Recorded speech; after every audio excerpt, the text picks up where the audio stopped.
Senang dapat berjumpa kembali dalam acara Pernikahan Bahagia di kanal YouTube YKBGKI TV. Bersama kami saya Pendeta Arlian Flores dan istri saya Esther Kristiana. Kami berharap kualitas relasi kita sebagai suami istri semakin bertumbuh. Kita terus saling belajar untuk melakukan hal-hal yang membuat komitmen pernikahan kita semakin kokoh, intimasi semakin meningkat, dan passion kita semakin menggelora. Di dalam episode kali ini kita akan bersama dengan komunitas BYGM, BYGM Build Your Great Marriage dari GKI Kepaduri, Jakarta. Bila ada komunitas peserta dari jemaat-jemaat atau gereja-gereja yang ingin berpartisipasi di dalam acara pernikahan bahagia, silakan hubungi kami yang nomornya nanti ada di akhir dari tayangan ini. Topik kita dalam episode kali ini adalah mengatasi disharmoni menantu mertua. Kami berdua, saya dan Pendeta Arlianus akan memberi pengantar tentang topik ini. Setelah itu, kita akan mendengarkan sharing dari rekan pasutri BYGM. Rekan pasutri yang bergabung melalui YouTube dapat berinteraksi melalui chatroom yang tersedia.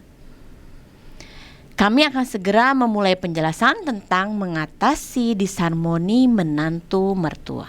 Sebelum itu kita akan berdoa dan saya memohon kesediaan Bapak Yos Yuswanto untuk memimpin kita dalam doa. Pak Yos, silakan Pak. Mari kita berdoa. Tuhan Allah Bapa kami yang ada dalam kerajaan surga, terima kasih Tuhan untuk kesempatan kami untuk bersatu hati bersama-sama untuk belajar firman Tuhan dan juga penerapannya dalam kehidupan sehari-hari terkait dengan masalah mertua dan menantu. Kiranya Tuhan pimpin waktu-waktu ini sehingga kami boleh belajar banyak dan nama Tuhan dimuliakan. Terima kasih Tuhan, di dalam nama Tuhan kami Yesus Kristus kami berdoa dan mengucap syukur. Amin. Terima kasih Pak Yos. Topik kita adalah mengatasi disharmoni menantu mertua. Kami akan awali penjelasan kami dengan menegaskan kembali tiga hal yang perlu kita fahami dalam relasi menantu dan mertua sebagai inspirasi dari kisah Rut dan Naomi sebagaimana dicatat di dalam kitab Rut pasal yang pertama ayat 14 sampai ayat yang ke-17.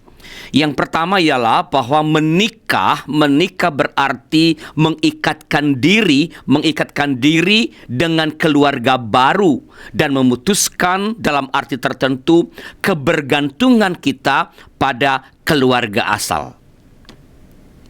Istri terpaut pada keluarga suami dan suami terpaut pada keluarga istri. Hal ini teristimewa bagi kita sebagai orang timur. Ya, berilah rasa nyaman pada keluarga pasangan Anda, pasangan kita, dan inilah kunci awal dalam ketentraman kehidupan berkeluarga. Inilah yang tercermin dalam permintaan Rut kepada Naomi, yang ketika ia mengatakan, "Kemana engkau pergi, ke situ jugalah aku pergi, dan di mana engkau bermalam, di situ juga aku bermalam." Hal kedua, menikah berarti mengikatkan diri dengan tradisi keluarga pasangan. Kalau yang pertama tadi memberi rasa nyaman secara psikologis, yang kedua memberi rasa nyaman sosiologis. Ini yang tercermin dalam pernyataan Rut kepada Naomi. Demikian, bangsamulah bangsaku, di mana engkau mati, aku pun mati di sana, dan di sanalah aku dikuburkan. Hal ini penting mengingat setiap keluarga mempunyai tradisi yang berbeda. Terlebih kalau berasal dari kebudayaan yang berbeda.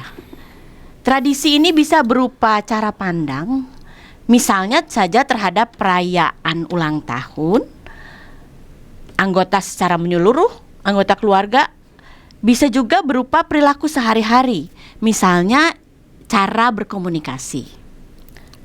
Hal ketiga, menikah berarti membangun kesatuan iman. Minimal belajar memahami dan mengapresiasi sikap dan hidup beriman keluarga pasangan. Ini yang tercermin dalam pernyataan Rut kepada Naomi. "Allah mulah Allahku." Kemampuan memelihara ketiga prinsip ini akan mencipta harmoni menantu mertua. Kegagalannya akan mencipta disharmoni. Nah, sekarang kami akan menyampaikan beberapa hal yang menjadi penyebab terjadinya disharmoni antara menantu dengan mertua. Yang pertama adalah pemaksaan cara pandang sendiri tentang keluarga kepada yang lain. Entah oleh mertua kepada menantu, ia punya model, entah menantu kepada mertua yang ia punya model dari keluarga asalnya. Setiap orang dapat saja memiliki konsep yang berbeda tentang keluarga, tentang bagaimana relasi dibangun di rumah, komunikasi, panggilan-panggilan, atau bagaimana pembagian peran ayah, ibu, anak. Setiap keluarga dapat saja punya konsep yang berbeda tentang ini. Ini tentu sesuatu yang sangat normal, sesuatu yang sangat wajar. Namun, ketika salah satu pihak, ya, secara khusus biasanya nih mertua nih, ya, ketika salah satu pihak memaksakan konsepnya tentang keluarga untuk diberlakukan kepada keluarga anaknya, ya, biasanya laki-laki, maka ini dapat mencipta disharmoni dengan menantunya. Kalau ia memaksakan begini model keluarga tuh begini kepada keluarga anaknya, maka ini dapat menciptakan disharmoni dengan menantunya. Hal kedua yang menyebabkan disharmoni yaitu ketidakmampuan menjembatani perbedaan latar belakang. Yang dimaksud dengan latar belakang di sini bisa sangat luas. Ini bisa berupa latar belakang budaya, pendidikan, atau tingkat ekonomi. Nah, kegagalan dalam menjembatani perbedaan ini dapat menciptakan disharmoni antara menantu dengan mertua. Yang ketiga adalah kegagalan menantu dalam menyesuaikan diri dengan budaya keluarga mertuanya. Seorang menantu, terutama kalau menantu tinggal bersama dengan mertua ini, harus menyesuaikan diri dengan kebiasaan-kebiasaan keluarga pasangannya serta keadaan rumah sang mertua. Nah, proses beradaptasi ini terkadang tidak berjalan dengan baik, dengan mulus. Perbedaan aturan dan disiplin dalam rumah mertua dengan rumah orang tua tak dapat direspons dengan tepat oleh sang menantu.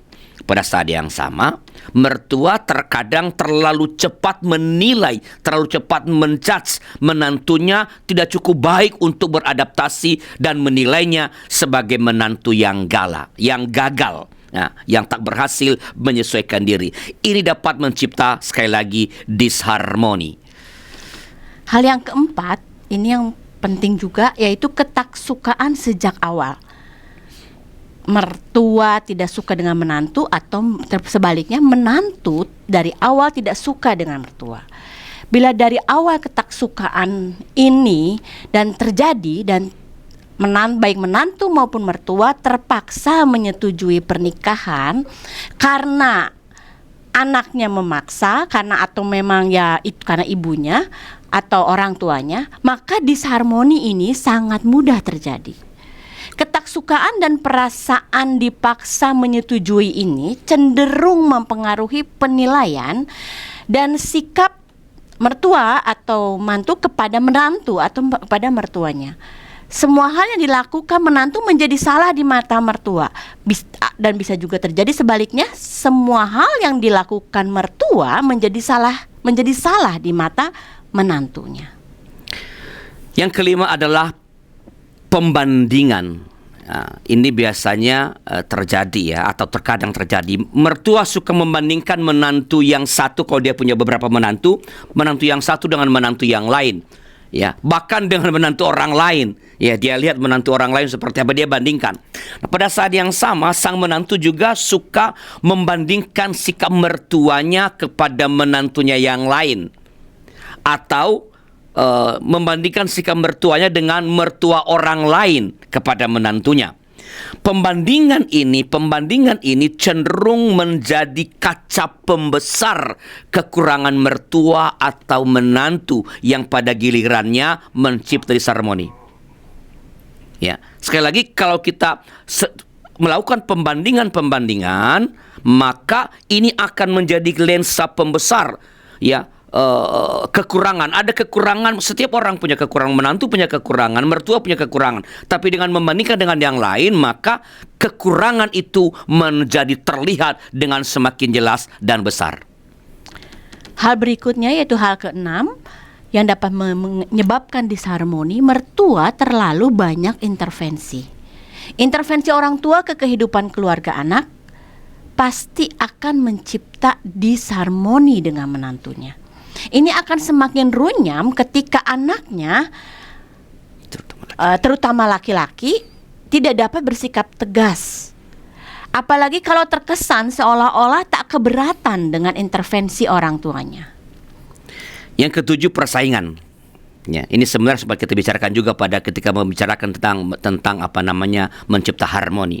Persaingan antara menantu dan mertua. Tanpa disadari, mertua dan menantu itu suka bersaing untuk menjadi perempuan yang terbaik bagi laki-laki yang sama.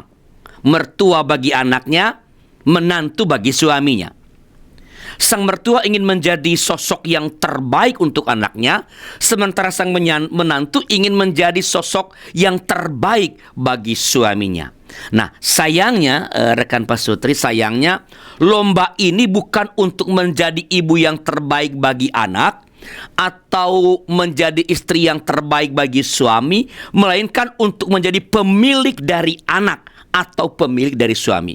Jadi tujuannya bukan untuk kebaikan sang anak, bukan untuk kebaikan sang suami, melainkan untuk menyingkirkan pesaing. Aku ingin menjadi istri yang terbaik supaya dia tidak perlu lagi mamanya, ya, dia menjauhi mamanya, atau aku ingin menjadi orang tua yang terbaik supaya anakku itu jangan terlalu dekat dengan istrinya. Sekali lagi, ini persaingan ini akan mencipta disharmoni.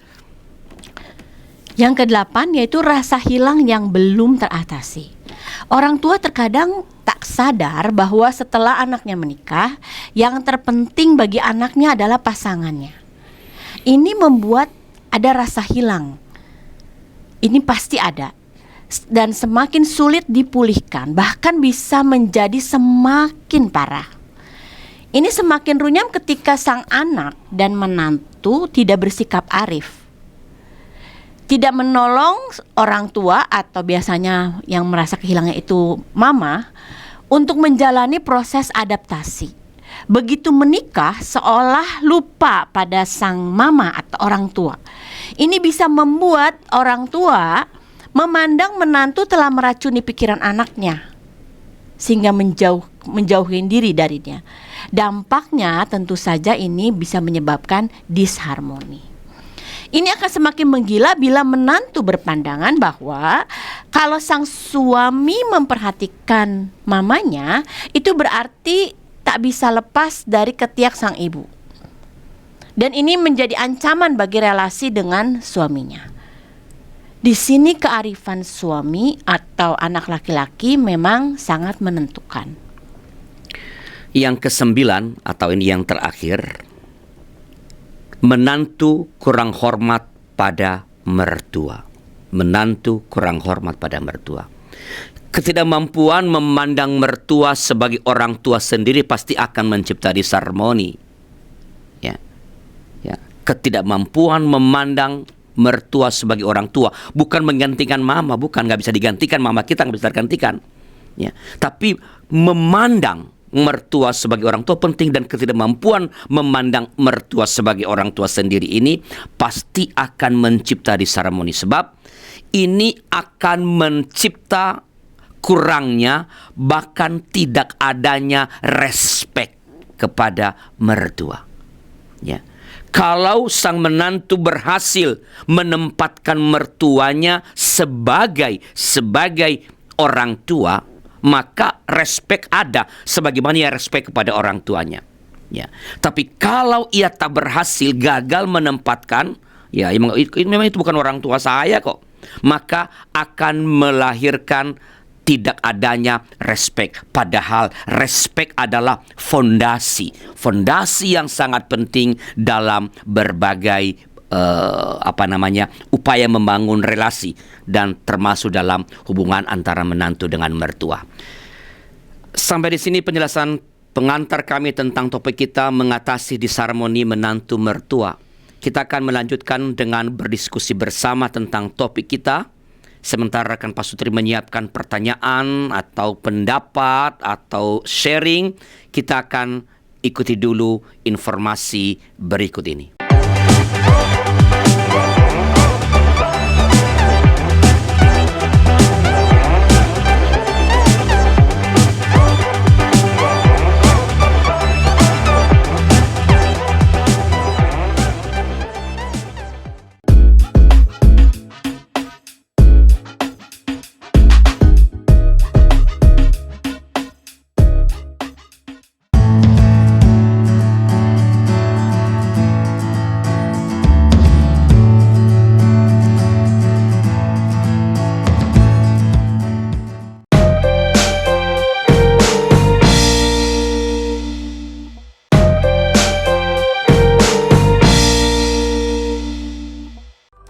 Sahabat, mari dukung pelayanan dan pekabaran Injil melalui YKB dengan membagikan link acara ini kepada sebanyak mungkin orang.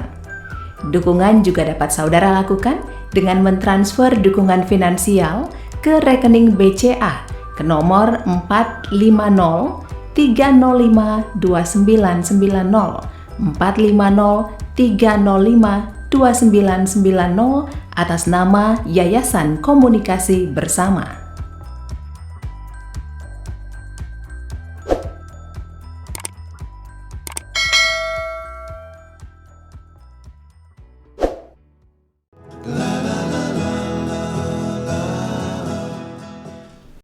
Terima kasih masih bersama kami dalam acara Pernikahan Bahagia di kanal YouTube GKI TV, dan kini kita akan masuk dalam percakapan atau sharing.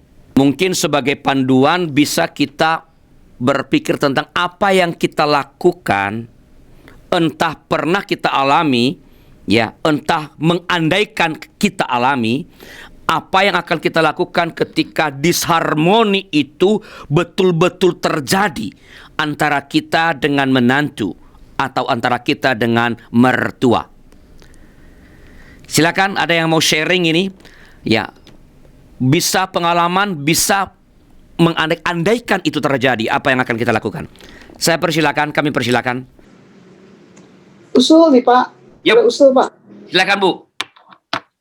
Maksud saya, kalau misalnya Bapak nanya seperti itu, nggak ada kasusnya kan, satu bingung ya Pak ya. Jadi mesti ada case study-nya gitu mungkin. Terus keduanya adalah Bapak kan tadi ngasih penjelasannya mengenai disharmoni yang dari segi si menantu atau dari segi si mertua. Cuma mungkin kalau jawabannya, mungkin itu kalau yang maksudnya kalau apa tugas dan peranan si mertua atau tugas dan peranan si menantu kan beda Pak. Jadi kalau tugas dan peranan si mertua mungkin dia harus begini. Kalau si menantu dia harus begini. Jadi dua hal yang agak nggak ke satu case tadinya nggak ada dulu ya Pak ya, dan kedua adalah harusnya memang dipisahkan kali nggak Pak? Dipisahkan apanya Bu? Hah? Dipisahkan apanya? Maksudnya apa yang harus dilakukan mertua mungkin berbeda dengan apa yang harus dilakukan oleh menantu. Sudah dibahas. Ya. Itu sebenarnya kita udah bahas pada bulan yang lalu ya, ketika kita berbicara mencipta harmoni. Supaya mencipta harmoni, mertua mesti ABCDE, ya, jangan begini lalu menantu mesti ABCDE.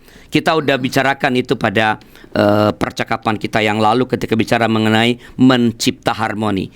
Nah, malam ini kita berdiskusi dengan bagaimana mengatasi ketika disharmoni terjadi. Ya. Silakan kalau udah mau sharing atau kami nanti akan coba cerita case-case tertentu juga bisa. Tapi silakan dulu teman-teman.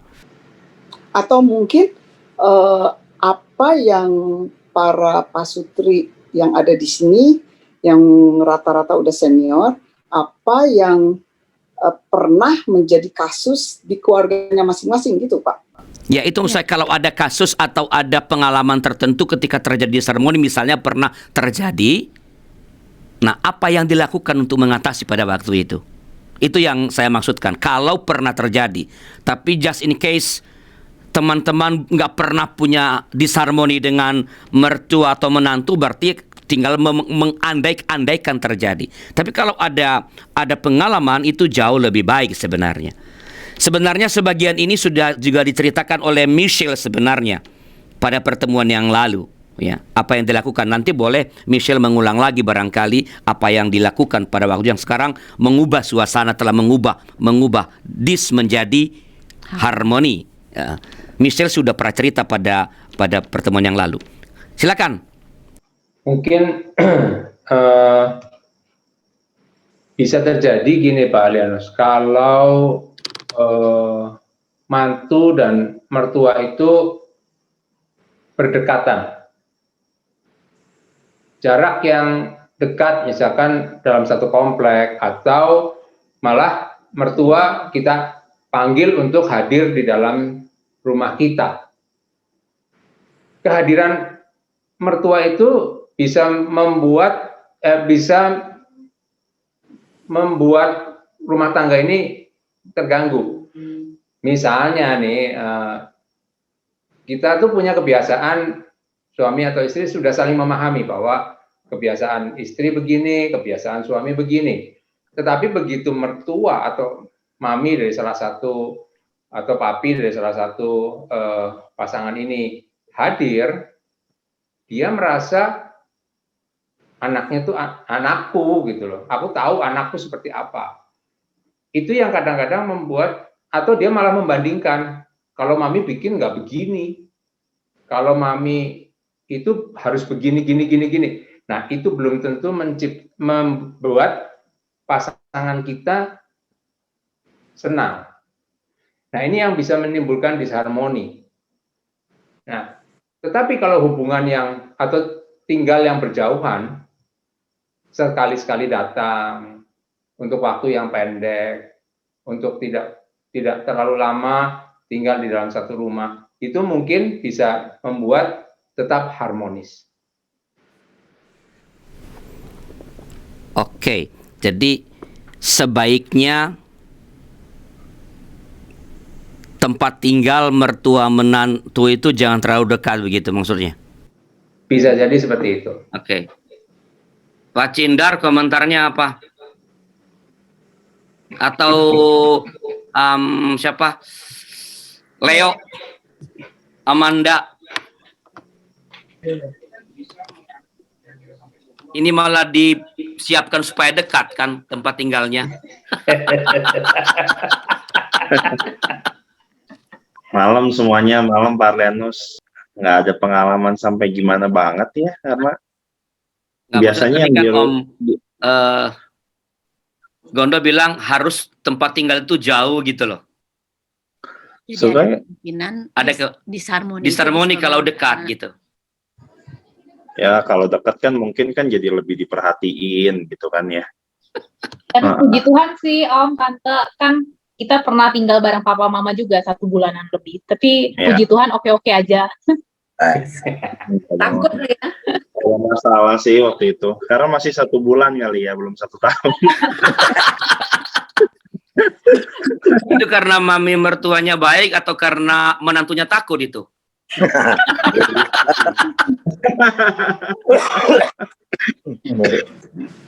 Baik. Ya mungkin konsepnya kayak gitu kan, cuma kalau dekat kan jadi lebih diperhatikan. Jadi setiap hal-hal kecil juga jadi kelihatan kan. Mungkin kadang-kadang jadi dibahas, ada yang cocok, ada yang nggak cocok. Paling seputar gitu aja. Tapi ya nggak prinsip lah yang kayak gitu-gitu. Hal-hal kecil aja palingan. Tapi sebenarnya Leo sama Amanda mengatakan bahwa jarak yang dekat itu bukan problem, tergantung bagaimana berelasinya barangkali ya. Betul. Ya gimana berelasinya aja. Nah, mungkin kalau yang tadi Om Kondo bahas kan mungkin kan karena kalau dekat kan pasti jadi lebih diperhatikan aja, problemnya mungkin di situ kan. Jadi hal-hal kecil, kebiasaan-kebiasaan kecil pun jadi terlihat kan kalau kalau dekat kan. Karena sering ketemu, sering gimana. Mungkin kan emang yang tadi seperti Pak Arlian bahas kan, namanya kita keluarga, kita dilahirkan dari dua keluarga yang berbeda, Manda punya background gimana, saya punya background kayak gimana, cara didik orang tua saya ke saya pasti beda sama cara didik orang tua Manda ke Manda kan. Jadi perbedaan itu kan mungkin kan jadi yang kalau sering ketemu, sering ini kan jadi nampak kan, mungkin maminya Manda lihat Leo kok aneh, kok bukan aneh ya, kok mungkin sedikit berbeda. Kalau mungkin mama lihat Manda kok berbeda dengan gimana cara saya mendidik anak saya. Ya tapi kan itu kan hal yang lumrah lah, namanya kita dari dua background yang berbeda. Nah mungkin kalau namanya mertua sama menantu hidup berdekatan, jadi hal-hal kecil kayak gitu kan jadi terlihat semua. Kadang-kadang ya ada lah pembahasan gimana-gimana. Tapi ya nggak ini sih, nggak ada yang sampai gimana banget. Nggak prinsip lah intinya, kayak gitu-gitu. Jadi sebenarnya dapat saja karena kedekatan itu memang hal-hal yang semestinya bukan persoalan, kalau tidak dekat bisa jadi persoalan, tapi sekali lagi tergantung bagaimana menghandle, mempercakapkan apa yang dianggap berbeda atau mungkin kurang cocok ya. Ya itu kembali lagi ke role sebagai anak masing-masing ya, misalnya kayak saya harus bisa nengahin Manda sama Mama, Manda harus bisa nengahin saya sama papi maminya ya. Balik ke situnya lagi ya, tadi yang dibilang kearifan suami istri kita masing-masing ya, jadinya kitanya juga harus dewasa menyikapi semuanya. Karena ya kalau saya punya prinsip, kalau kita bisa prinsip tuh intinya sama orang tua ya, kita orang tua, mau orang tua saya atau orang tua Manda ya harus hormat. Intinya urusan saya sama orang tua saya biarlah jadi urusan saya, urusan Manda sama orang tua Manda biarlah jadi urusan Manda gitu loh. Urusan saya sama Manda biarlah urusan saya sama Manda berdua. Dibagi-bagi aja porsinya, jangan dicampur-campur. Nah biasa kalau yang dicampur-campur itu kan yang jadi bisa jadi persoalan kan, bisa jadi disharmoni tadi. Misalnya Manda bahas-bahas tentang Mama atau Mama bahas-bahas tentang Manda, nah itu kan yang bisa jadi disharmoni kan. Kalau misalnya kita jadi sebagai anak yang menyikapi aja, misalnya kayak Mama, kita ngomong kayak Mama kalau ada apa-apa tentang Manda yang ngomongnya ke Leo aja, kalau Manda ada apa-apa tentang Mama yang ngomongnya ke Leo aja. Jadi kan kita yang dekat sama kedua belah pihak kan lebih paham sama karakter masing-masing ya. Jadi kita yang menengahi aja. Nah sebaliknya ke Manda juga sama begitu. Palingan sih begitu Pak. Oke. Thank you Leo. Iya. Ada yang lain? Iya, selamat malam Pak Rianus. Kalau dari sisi saya, dari pengalaman saya berpikir demikian Pak Rus. Baiknya ya, kejadian ini kan sudah sering terjadi dan berulang-ulang dan berpuluh-puluh tahun yang dari dulu sampai sekarang terjadi terus. Jadi sebaiknya kalau menurut saya ada baiknya antara mertua satu dengan orang tua yang satu, besan itu harus saling bertemu dulu Pak. Bagaimana berikan suatu pandangan, misalnya saya maunya begini, oh dari besan maunya begini. Kira-kira kan kita tahu anak kita sendiri, mereka juga tahu anak mereka sendiri. Jadi mereka bisa tahu gitu. Oh kelemahannya begini, jadi sebaiknya bagaimana. Itu yang pertama. Yang kedua, menurut pendapat saya, pentingnya adalah iman dan doa. Jadi kita sebagai orang tua itu sudah pasti tahu, karena kita sudah mengalami Pak. Kita sudah mengalami yang kejadian begini, sudah mengalami. Dan kita sudah melihat juga dari pengalaman orang tua kita. Kalau menurut saya, salah satu kekurangan kita adalah doa. Nah, itu yang penting. Jadi ada dua hal yang mungkin perlu untuk meredusir ya. Meredusir kemungkinan gesekan-gesekannya akan terjadi. Itu. Kalau menurut saya sih, saya tidak setuju pandangan kalau dekat akan lebih itu gesekannya enggak. Jauh juga terjadi. Jauh juga terjadi, kita ngalamin gitu. Malah yang jauh yang terjadi. Jadi beberapa saya kira-kira begitu Pak. Baik, mungkin yang lain ada masukan, silakan. Ya. Pak Dilo, Bu Tina? Ya, kalau lihat merasakan perbedaan-perbedaan sih ya sering ya Pak ya, apalagi baru-baru. Cuman ya biasanya kalau kami sih ngomong suami istri dulu Pak. Itu sebabnya kenapa pentingnya komunikasi antara suami istri yang tua sama yang tua, yang muda seperti kata Leo tadi. Jadi biasanya memang kalau melihat hal-hal yang berbeda sih, wah sering Pak. Tetapi kan kita nanti ngomong sama pasangan, kok begini nih ya. Terus biasanya ya kalau lagi pasangannya lempeng, ya kan ngejawabnya menyejukkan. Kalau dianya lagi nggak lempeng ya jadi marahan sama dia. Iya, jadi kita percakapkan dulu gitu Pak. Jadi maksudnya lebih baik kita yang percakapkan atau kita yang berdebat dulu ketimbang kita debat sama anak orang kan Pak. Atau sama anak kita sendiri juga. Sekarang dia udah jadi orang dewasa yang sama pikirannya, maksud saya pikirannya juga sudah dewasa, bisa lebih pintar lagi dari kita. Jadi ya udah kita bincang aja dulu berdua, kita debat berdua dulu Pak. Jadi jarang disampaikan langsung dulu kepada si anak atau si menantu. Kita ngomel-ngomel aja berdua dulu Pak. Itu sih pengalaman kami. Jadi nggak sampai rame gitu loh Pak.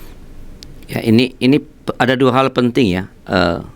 Yang pertama adalah soal bahwa kalau ada yang menurut kita beda atau bahkan kurang cocok, nggak langsung disampaikan kepada entah anak kita entah kepada menantu, tapi berdua dulu ya, supaya ini baik. Jadi artinya ada proses. Kalau sempat kita misalnya jengkel terhadap yang berbeda itu, ketika bicara dengan pasangan kita kan ada proses cooling down tuh. Sehingga andaikan harus disampaikan pun nanti itu disampaikan dengan lebih proporsional karena sudah ada dialog dengan pasangan sendiri, atau marahnya udah tertumpah kepada pasangan tadi itu kan. Jadi nggak jadi ke sana. Itu kan mertua ya. Yeah. Tapi apakah itu berlaku juga untuk menantu? Jadi ketika kita ada disharmoni dengan mertua, misalnya ada sesuatu yang kita nggak setujui, apakah baik untuk mengungkapkan ke pasangan kita? Itu sebagai menantu nih. Ya, saya kira itu pola yang menurut saya bisa dipraktekkan di dua-duanya. Kalau seorang menantu melihat sesuatu atau ada intervensi misalnya mertuanya di rumahnya dan ia tidak suka, sebaiknya tidak langsung merespons. Diskusikan dulu dengan pasangan, kenapa sih si papa si mama begitu gini-gini, sehingga ketika nanti pada waktunya mesti disampaikan juga, sudah disampaikan dengan lebih proporsional. Atau kalau marah, udah marah dulu dengan pasangan, mamamu tuh loh udah kesini dulu kan sebelum ke sana ya. Udah ke sana. Nah, yang kedua tadi yang Ibu Tina sampaikan itu menurut saya ada lagi nih, kesadaran. Tadi kan kalau bahasa Ibu Tina itu tadi anak kita kan udah dewasa. Kalau saya sedikit pertajam bahwa kesadaran bahwa begitu anak menikah, saya ulang yang pernah saya katakan ini, begitu anak menikah, kita orang tua udah jadi extended family. Bukan nuclear family lagi. Jadi bagi Amanda bagi Leo sekarang yang nuklir adalah Amanda. Pak Cindar Bulince sudah extended. Ini penting, kesadaran ini menjadi penting sehingga cara kita merespons juga cara kita berlaku itu udah extended loh ya. Anak kita itu bukan lagi kalau misalnya karena ada di sini Pak Cindar Bulince, Leo bukan seperti Yosua. Ya, Yosua masih nuclear family. Leo sudah extended karena dia udah punya nuclear family sendiri, yaitu Amanda dan anak Alena. Oke, ini dua hal penting. Ya, terima kasih Pak Dilo, Bu Tina.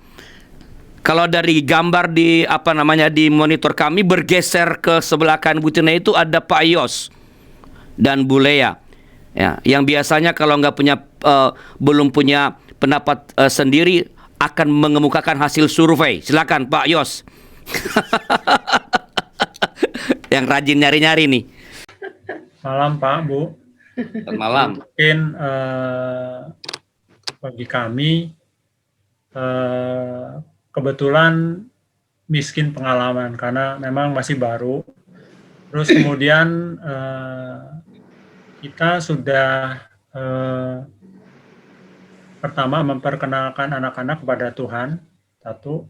Terus kedua, ketika mau menikah kita sudah sampaikan banyak hal. Ketiga, setelah menikah mereka adalah seperti Ibu Tina sampaikan, mereka adalah satu level, keluarga tersendiri. Dan juga kami sudah sampaikan bahwa setelah mereka menikah, keluarga sendiri, kita tidak akan intervensi. Kita belajar dari Lydia Gondo, Acin, dan Cindar. 3M itu. Sehingga ini ditambah lagi juga dengan jarak. Sehingga kita belum ada pengalaman tentang hal ini. Mungkin sementara begitu, memang karena jarak, tidak pernah bertemu juga, nggak pernah tinggal satu rumah juga, ya kita nggak ada pengalaman untuk hal ini. Kalau sebagai menantu selama ini? Kalau saya sebagai menantu, saya tidak punya menantu, mertua laki sudah tidak ada. Kemudian mertua perempuan, kebetulan sebagian besar waktunya tidak bersama kami. Dan ketika bersama kami, Sudah tua sekali. Sudah tua dan Sakit. banyak sakitnya, dan kami mengatur jalur komunikasi karena kalau kondisinya normal memang mertua bisa komunikasi dengan baik, tetapi kondisinya sudah makin drop, menurun, sehingga untuk nalar, berpikir, berbicara itu sudah tidak seperti yang seharusnya, sehingga jalur komunikasi itu kami ambil alih sendiri. Jadi saya bicara dengan Lea berbicara dengan ibunya, dan ibunya kalau mau bicara dengan Lea, terus kemudian Lea akan sampaikan kepada saya. Itu yang terjadi, dan memang kondisinya semakin memburuk sehingga keputusan-keputusan hidup mertua itu lebih banyak ditentukan oleh Lea. Makan, minum, tidur, berpakaian, sehingga mungkin itu lebih nggak ada masalah buat saya. Oke. Jadi prinsip tadi sebenarnya hampir sama dengan yang disampaikan Leo ya. Jadi kalau ada apa-apa ke Leo baru Amanda, atau Amanda ke Leo baru Papa. Ya, jadi supaya kalau tersampaikan, dan juga tadi Bu Tina mengatakan supaya kalau apa yang disampaikan pun disampaikan sudah lebih proporsional. Oke. Pak Riki, Bu Shirley mau mengatakan sesuatu? Ya, malam Pak, malam Bu. Malam. Kalau saya sebagai menantu, mungkin saya lebih gampang menyesuaikan ya Pak. Jadi pada prinsipnya bahwa perbedaan itu ada, kemudian saya menyesuaikan. Karena saya orangnya lebih gampang menyesuaikan. Jadi saya bukan tipe pemberontak gitu. Artinya kebiasaan dari mereka ya saya ikut. Dan menjadi satu tantangan baru bagi saya. Gitu. Ya, kemudian mengenai anak-anak juga, kalau mertua saya ikut memperhatikan, kemudian mereka punya cara tersendiri, ya saya nerima karena saya beranggapan mereka lebih pengalaman dari kita ya waktu itu ya. Jadi kita lebih ngikut, dan betul kata Leo dan Amanda tadi, kita harus hormati orang tua. Ya, kemudian kalau dari pihak mami saya itu dari awal dia udah sampaikan bahwa dia tidak akan mungkin tinggal sama anak laki. Kenapa? Dia bilang mencegah keributan, karena kan mami saya itu orangnya emosi, gampang sekali emosi. Nah itu dia udah sadari itu. Jadi dia nggak mau tinggal sama anak laki, lebih baik tinggal sama anak perempuan. Nah, akhirnya tinggal sama adik saya yang paling kecil, yang perempuan. Jadi dia udah sadari untuk menghindari hal-hal yang bakal terjadi. Gitu. Dan kami juga sebagai anak ya menyetujui, cuma ya kita yang sering datang gitu, sering lihat. Jadi supaya dia nggak merasa kehilangan sama sekali. Apalagi dari awal-awal ya, waktu baru nikah tuh saya sering pulang. Itu seminggu bisa 2 kali saya pulang. Ngelihat mami doang sebentar udah pulang kerja ke sana, ngelihat pulang. Itu supaya ketika pulang-pulang gitu Pak Riki, sorry, ketika pulang Bu Shirley gimana? Tahu dia nggak apa-apa. Kan saya pulang cuma sebentar. Jadi dari kantor saya mampir dulu lihat. Dia kangen makanannya. Nah, kadang-kadang kantor, Mam bikin ini Mam, mau makan di sana. Nah, dia bikinin. Jadi dia nggak merasa kehilangan. Supaya dia nggak merasa kehilangan, kita tetap pelan-pelan menyingkir. Nah, itu yang saya alami. Kemudian kalau dengan menantu, ya karena mereka sudah, saya anggap itu adalah keluarga mereka sendiri, kita juga nggak ikut campur, cuma kalau ada kekurangan, ya kita sering kasih tahu ke Vina, supaya begini, gitu. Ya, terus mengenai tempat tinggal nih, seperti yang Gondo tadi sampaikan, mungkin Pak, kalau satu rumah itu lebih mudah terjadi disharmoni. Tapi kalau cuma dekat, berlainan rumah, kayak saya ini kan dekat nih, cuma beda blok, itu sih nggak ada problem. Tapi mungkin kalau satu rumah bisa jadi problem disharmoni. Makanya seperti mami saya bilang, saya nggak akan mau tinggal di rumah anak-anak laki, karena menghindari ribut dengan menantu. Nah itu. Jadi dari awal saya udah tahu, karena mami saya udah ngomong begitu. Dan saya tahu kalau mami saya itu orangnya emosian orangnya. Jadi gampang marah. Ya saya juga hindari itu. Jangan sampai terjadi clash dengan Shirley. Walaupun dia juga tahu gitu kan. Kalau nanti sampai ada clash kan, kita sebagai anak-anak ya harus hormati orang tua. Ya, kira-kira seperti itu. Nggak tahu dari pendapatnya Shirley ini. Shirley, ada yang mau ditambahkan? Saya sih hampir sama lah kayak Ricky juga. Ya Ricky karena orangnya supel. Kalau sama mami kan emang lingkungannya banyak Manado. Makanan ya mungkin dia kadang-kadang ada yang cocok, kadang-kadang yang enggak gitu. Tapi lama-lama ya dia bisa ngikutin untuk masakannya gitu. Oke. Ada paling tidak ada 2 hal penting ya Pak Riki sampaikan. Pertama soal istilah ya. Ini saya suka tadi Pak Riki mengatakan ketika mertua terkadang atau lebih memperhatikan anak-anak, padahal kan yang mau dikatakan mengatur sebenarnya kan.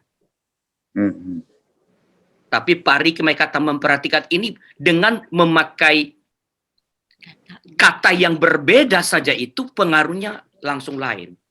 Yeah. Jadi kita tidak memandang, kalau Pak Riki nggak memandang ketika mertua entah melakukan sesuatu untuk anak-anak sebagai ngatur-ngatur, tapi itu bentuk perhatian. Ini pemilihan kata ini menjadi penting.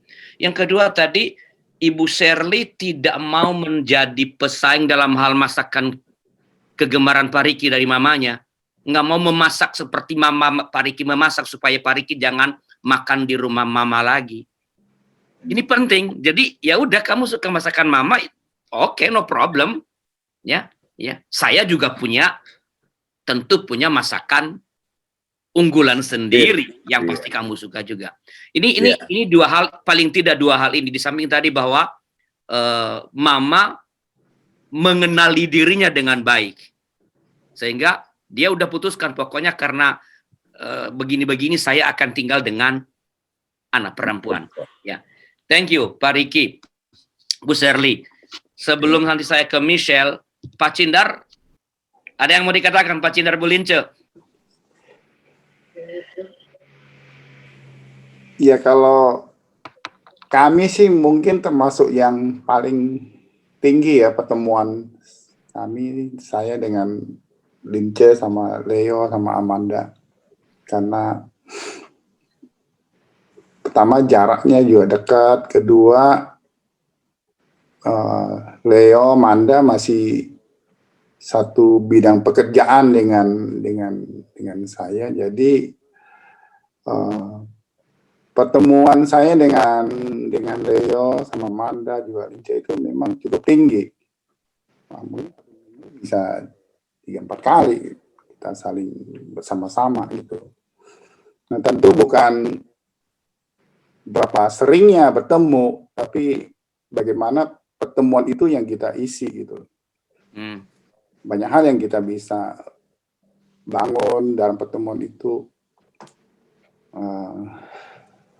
Bisa juga lewat pekerjaan, bisa juga lewat kebersamaan untuk membangun satu keselarasan itu kami di situ.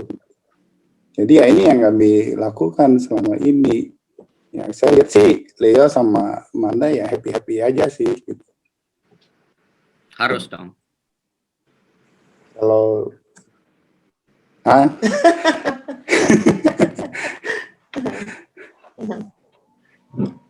Bu Lince, mau mengatakan sesuatu?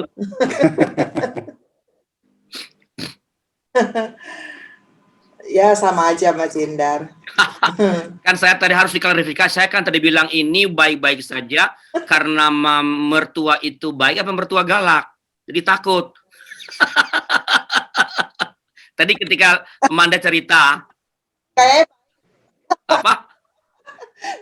Baik, takut tuh beda tipis ya, Pak. Coba tanya Amanda, Pak. Kenapa? Oke. Amanda pasti jawabnya. Pasti jawabnya baik karena dia takut soalnya. Enggak ya. Oke, ya. Ini bisa jadi contoh-contoh lah relasi tadi yang kebetulan ada di sini kan, Leo Amanda dengan Pak Cindar Bulince ya. Itu bisa jadi contoh-contoh relasi bahwa disharmoni bisa dicegah walaupun sering bertemu tadi yang Pak Cindar katakan. Ketika kita mengatur dengan baik apa yang kita isi di dalam pertemuan, mencari keselarasan begitu, baik melalui dalam relasi maupun dalam pekerjaan yang ternyata adalah sama karena bisa berbenturan juga dengan pekerjaan. Oke, sebelum nanti kami akan memberikan catatan-catatan penutup, saya ke Michelle dulu nih. Iya Pak, kalau di saya sih sama Maria ya, saya dari awal kita tahu bahwa kita dari dua keluarga yang berbeda latar belakangnya gitu, didikannya. Nah, jadi waktu pertama kali itu saya udah banyak ngobrol sama Maria sih. Saya tanya kebiasaan di rumahnya itu seperti apa gitu. Kenapa saya tanya? Karena ya saya harus menyesuaikan diri ketika saya mau tinggal, walaupun saya cuma nginep sehari 2 hari itu tetap saya harus menyesuaikan diri dan harus menempatkan diri mengikuti ya aturan dalam rumahnya gitu, karena cukup berbeda antara saya dengan Maria nih, karena di saya contohnya misalnya di rumah saya pakai sendal, di dalam rumah di Maria enggak. Nah, gitu mamanya Maria juga orangnya cukup resik, Jadi kalau misalnya kayak seandainya saya pulang, saya naik motor gitu pulang, saya taruh jaket lempar di mana gitu. Nah, mamanya sih mungkin nggak akan ngomong ke saya sih, pasti akan ngomongnya ke si Maria sih. Dia akan negur, nih barangnya gimana sih berantakan. Nah, untuk mencegah hal itu, saya udah tanya dulu nih, mamanya tuh orangnya bagaimana, kebiasaannya bagaimana. Nah, setelah saya tahu ya udah berarti ketika saya pulang saya harus taruh barang-barang saya dengan rapi, saya taruh di pojok atau saya nggak berantakan, saya lipat. Ya contohnya sih seperti itu. Kalau Maria sama, dia di rumah karena nggak pakai sendal, di rumah saya pakai sendal. Waktu dia ke rumah saya, dia copot sendal. Sama mama saya dibilang udah pakai aja, dia bingung. Jadi karena memang ada yang kita berbeda gitu. Masuk rumah pakai sendal, kalau nggak pakai sendal kayak di masjid gitu. Jadi dia pakai sendal. Tapi waktu dia pakai sendal dia juga berasa sebetulnya nggak nyaman karena memang dia mungkin dari kecil nggak pakai sendal di dalam rumah. Nah, tapi ya belajar seperti itu akhirnya juga saya juga ngomong ke orang tua saya, ke mami saya, papi, saya bilang kalau memang ada hal yang mereka nggak suka sama Maria, itu sampaikannya ke saya dulu. Jadi jangan langsung ngomong, misalnya si Maria A, B, C, D, E gitu nih. Jangan langsung disampaikan ke dianya, tapi ngomong ke saya, nanti saya akan bilangin ke Maria. Sama mamanya juga, mamanya Maria juga seperti itu sih. Dia kalau misalnya ada dia nggak suka sama saya, pasti dia ngomongnya ke Maria. Nah, nanti Maria akan ngomong ke saya, nih kalau misalnya naruh barang jangan berantakan begini. Nah, nanti ya kan, oh oke, saya akan perbaiki. Jadi ya kita harus udah tahu rambu-rambunya masing-masing sih. Kalau dari saya sih seperti itu, Pak. Baik, terima kasih. Maria mau menambahkan sesuatu?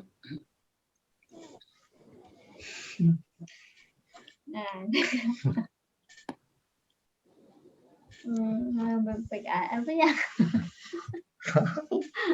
Kalau Maria lebih susah sih karena apa ya? Karena kebiasaan itu pertama kali masuk ke rumah Michelle tuh, dan memang salahnya kita dari pertama itu menikah kita nggak tinggal sendiri. Salahnya kita adalah dari pertama kita nikah kita tinggal di rumah mertua.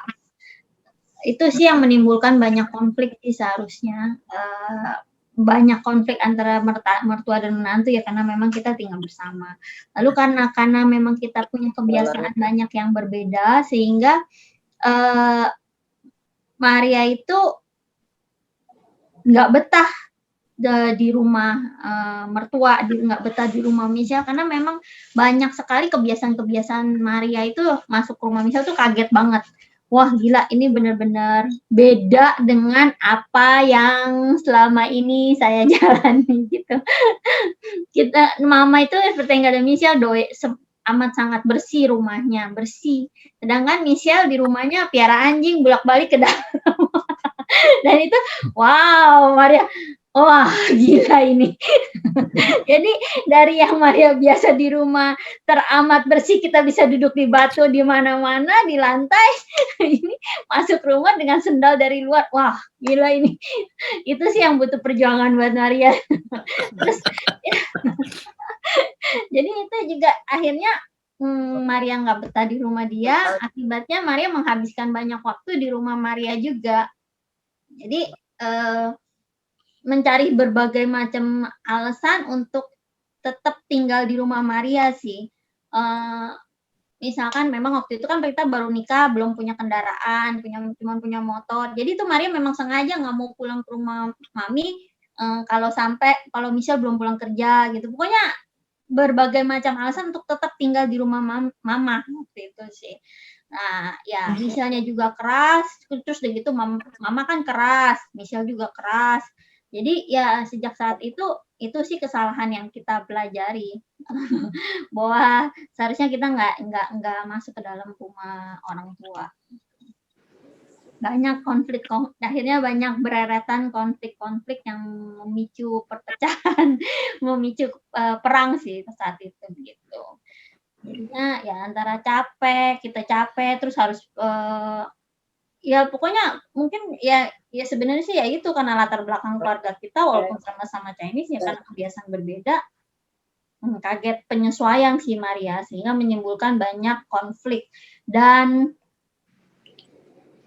konflik itu panjang saat itu dan juga Mami jujur sih mungkin juga Mami berasa sih walaupun mungkin buat Maria Mami orangnya nggak terlalu bukan orang yang bawel, cuman karena mungkin Marianya sendiri udah banyak tekanan, jadi berasa sama Mami mungkin juga ada ketusnya, mungkin juga ada, mungkin sih lebih tepat ketus sih. Kalau kurang ajar sih Maria juga masih tetap nggak berani. Mungkin kalau ngomong mungkin ketus dan lebih banyak mengunci diri di kamar kalau di rumah Mami waktu itu dulu ya pertama-tama nikah gitu. Apalagi punya anak, udah dari dididik bersih kan, ngedidik anak kan pasti juga kayak ngikutin mama kan pastinya, jadi maunya semua serba bersih.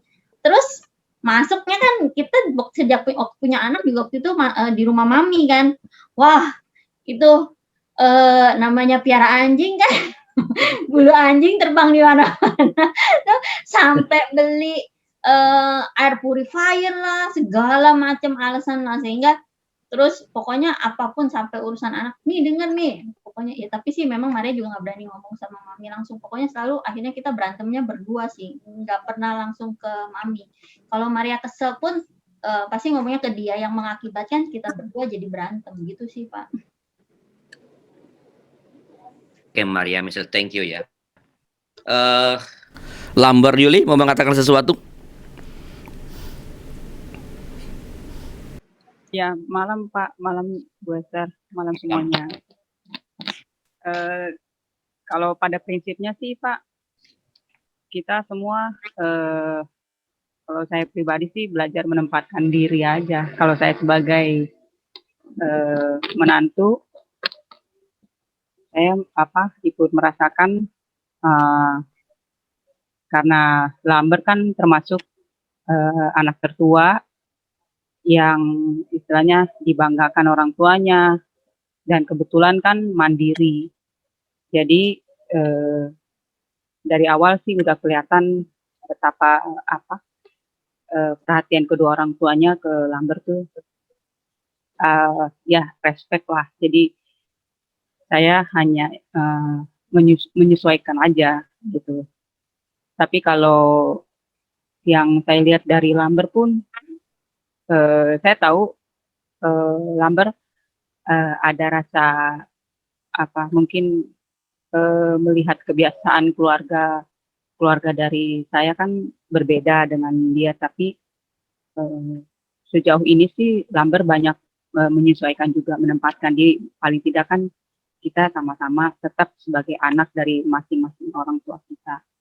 Dan kalau dari pengalaman kita sih di awal-awal nikah kita juga sempat tinggal serumah waktu itu dengan orang tua saya gitu. Cuman saya nggak tahu nih kalau dari Lambertnya sendiri, kalau mungkin kalau yang saya lihat sih Lambert lebih menyibuk, entah karena memang kerjaannya yang terlalu sibuk atau atau memang mungkin kayak tadi Maria juga mungkin maksudnya cari kesibukan supaya mungkin interaksi kali ya dengan keluarga saya mungkin masih dalam tahap penyesuaian. Kayak gitu aja sih Pak, mungkin dari Lambert. Baik, thank you. Lambert mau ngomong sesuatu? Ya Pak, kalau dari saya sih untuk bagi pengalaman, karena saya di sini kan statusnya mantu ya, karena kita juga sempat tinggal sama-sama di rumah Yuli waktu setelah nikah itu. Tapi kalau saya pribadi sih Pak, prinsipnya memang karena saya dari kecil sudah tidak sama orang tua. Dari umur mulai masuk SMP saya sudah tinggal sama orang tua lagi. Udah tinggal sama orang. Jadi kalau buat saya sih orang tua itu kangen tapi tidak terlalu dia nggak bisa ngatur saya gitu. Saya rindu tapi mereka tidak bisa ngatur saya. Karena kebiasaan itu sehingga saya sama orang tua kayak bapak saya itu saling respect satu sama lain. Jadi kalau bapak mau buat apa-apa dia tanya saya dulu kan, dia takut kalau saya tidak sesuai dengan keinginan saya pasti dia nggak mau. Itu kebiasaan saya. Jadi waktu kami nikah, saya menyesuaikan diri dengan bapak mantu itu sih tidak terlalu susah ya. Karena memang saya pikir apapun orang tua itu orang tua, jadi saya tinggal hanya ikutin aja. Itu. Saya sendiri ya. Iya, saya cuma hanya menyesuaikan saja. Kebetulan mungkin ada kebiasaan yang beda, tapi ya karena memang pemahaman saya ya udah memang udah dari awal sih pasti tidak mungkin kita sama gitu. Kalau timbul masalah-masalah kayak tidak cocokan itu, saya kebetulan kalau waktu tinggal di rumah mertua waktu itu sih justru malah tidak ada kendala. Kalau saya pribadi malah sekarang orang tua tinggal sama saya jadi kendala. Nah, kendalanya bukan di saya sebenarnya, Pak. Ini mungkin ini pengalaman yang jarang terjadi. Karena orang tua kita sekarang ini prinsipnya itu tidak mau tinggal sama mantu. Anak perempuan. Dia maunya tinggal sama anak laki. Nah, ini yang jadi kendala buat saya, maksudnya bagaimana saya di apa namanya itu dibiasakan agar dia bisa terima gitu, dan sampai saat ini dia tidak nyaman tinggal di rumah kami, Pak. Gitu. Nah, ini yang karena dari awal saya sudah tahu sehingga saya cuma berusaha untuk menghindar. Artinya menghindar yang tidak perlu-perlu, saya tidak terlalu apa namanya ikut inilah. Jadi hanya cuma kalau buat hanya dia mau pengen bercanda atau apa, itu begitu aja. Karena saya takut ada basic bahwa dia itu tidak mau tinggal di sini. Jadi kalau saya salah mungkin ngomong atau apa, saya takut bisa timbul masalah yang kita nggak tahu gitu. Nah, ini yang jadi permasalahan buat saya. Cuman saya pernah dengar khotbahnya Pak Adrianus. Makanya saya ingat bahwa kita jangan berusaha untuk merubah orang, tapi berusaha untuk merubah diri kita sendiri. Artinya bahwa mungkin kita berusaha untuk ya menerima dia atau apa namanya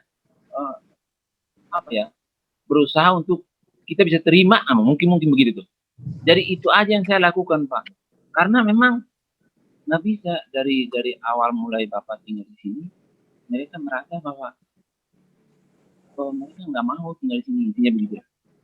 Nah, ini yang butuh pergumulan yang kami harus berdua, karena cuma kebetulan saya dengan Yuli itu mengerti itu, sehingga kami bisa berkomunikasi bagaimana caranya kita bisa lakukan sesuatu yang jangan sampai menimbulkan masalah buat orang tua.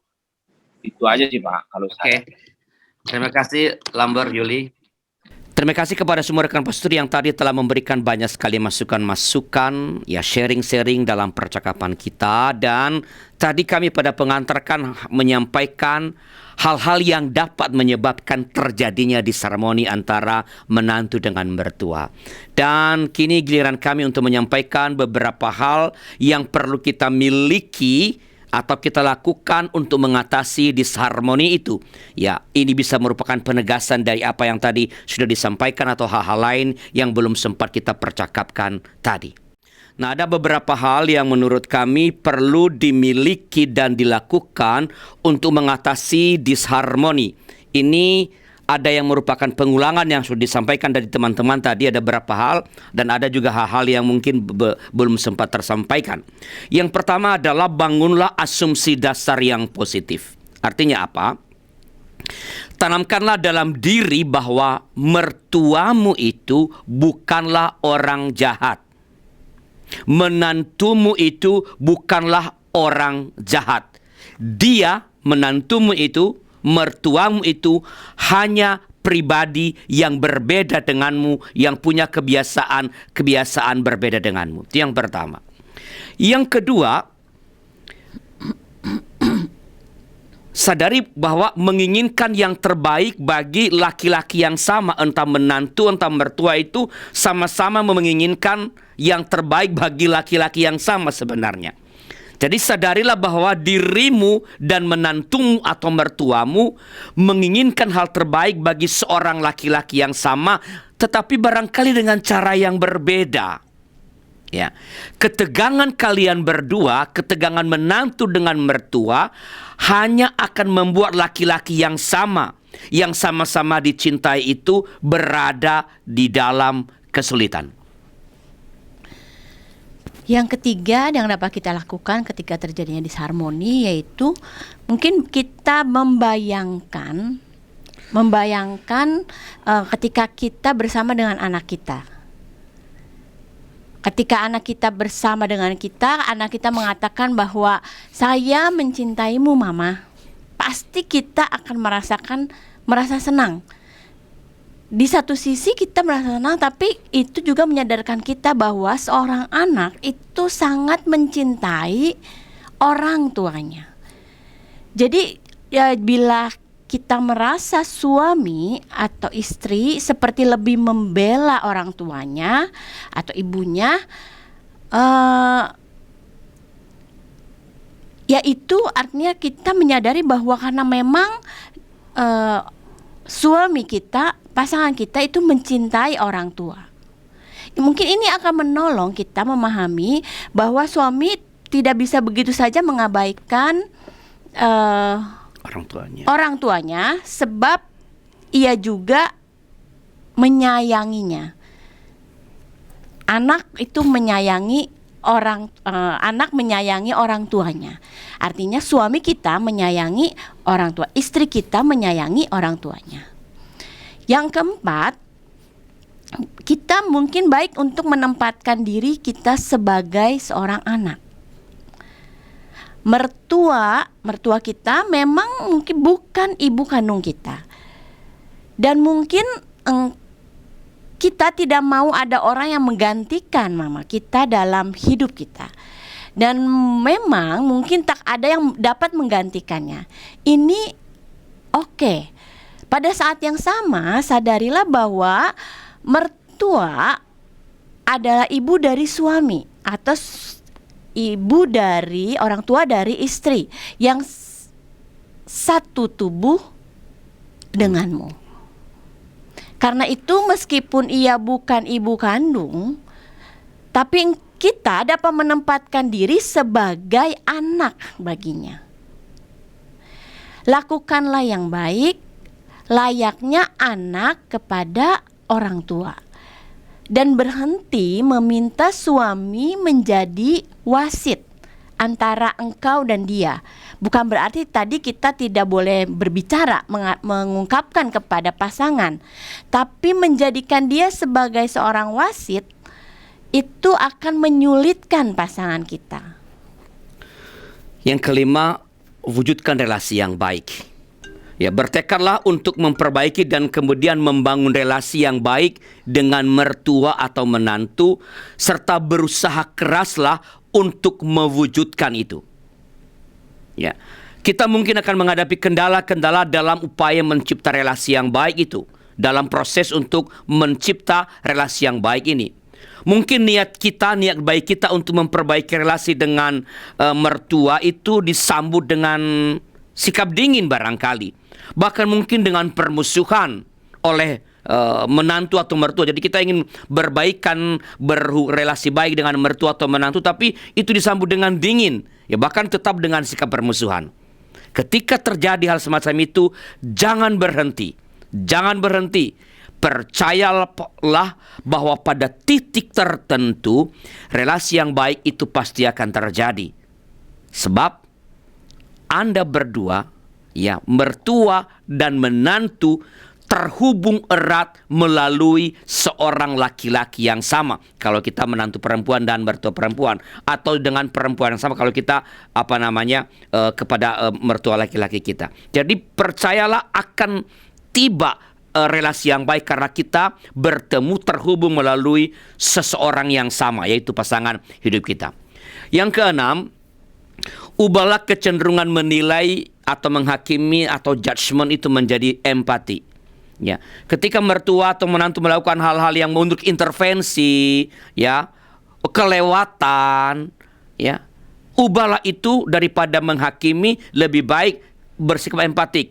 Ya, sebenarnya tadi istilah Pak Riki menjadi menolong di sini, bukan ikut campur, bukan ngatur-ngatur anak, tapi ia memberi perhatian yang lebih. Ya, barangkali memang bentuk perhatiannya itu kurang cocok dengan kita. Yang ketujuh, bersikap respek kepada menantu atau mertua.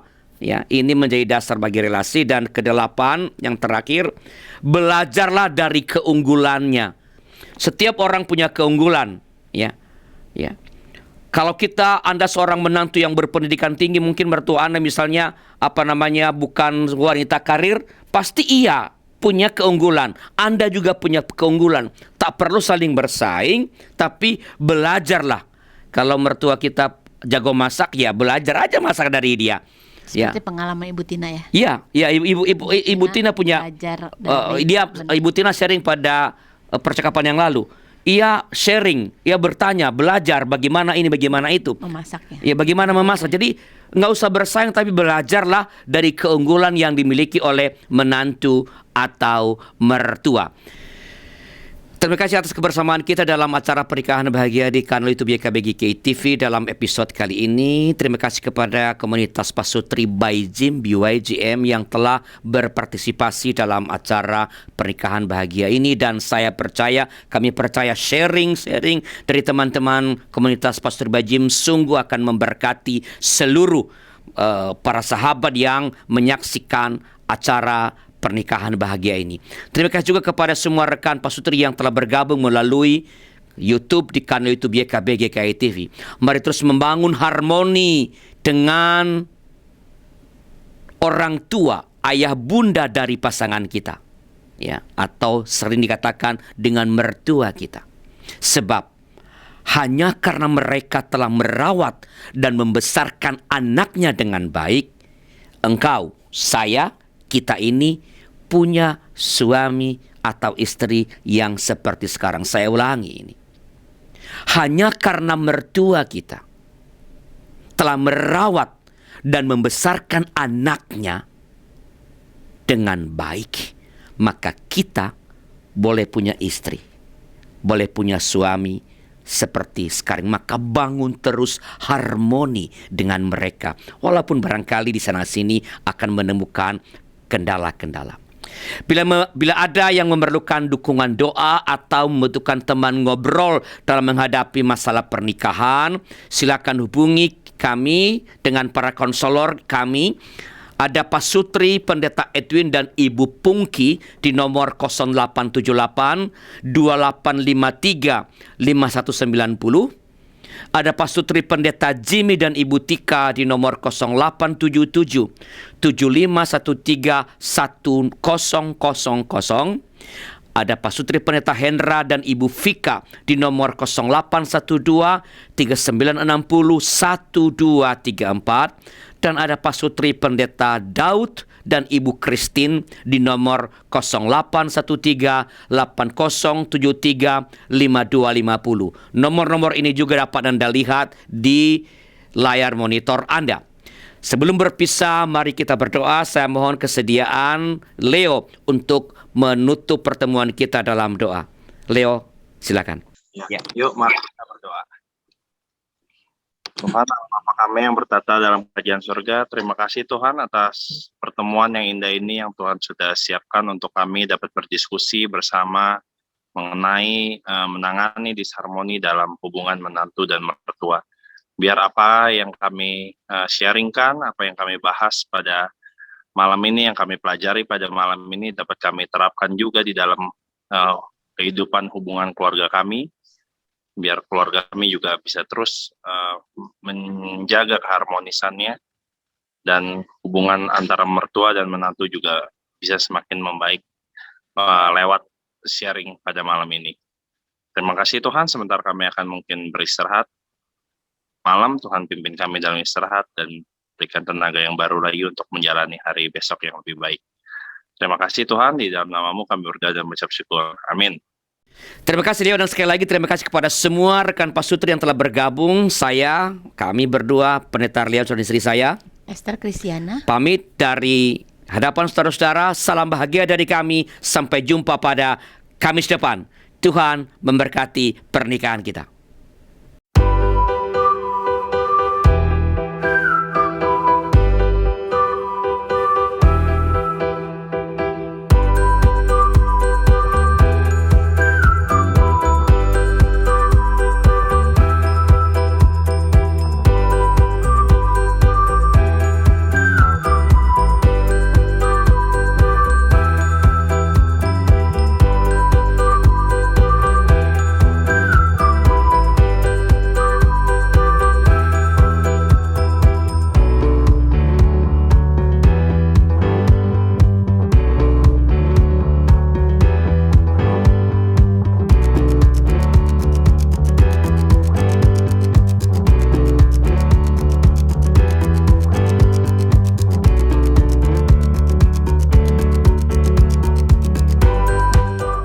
Sahabat, mari dukung pelayanan dan pekabaran Injil melalui YKB dengan membagikan link acara ini kepada sebanyak mungkin orang. Dukungan juga dapat saudara lakukan dengan mentransfer dukungan finansial ke rekening BCA ke nomor 450-305-2990 450-305-2990 atas nama Yayasan Komunikasi Bersama.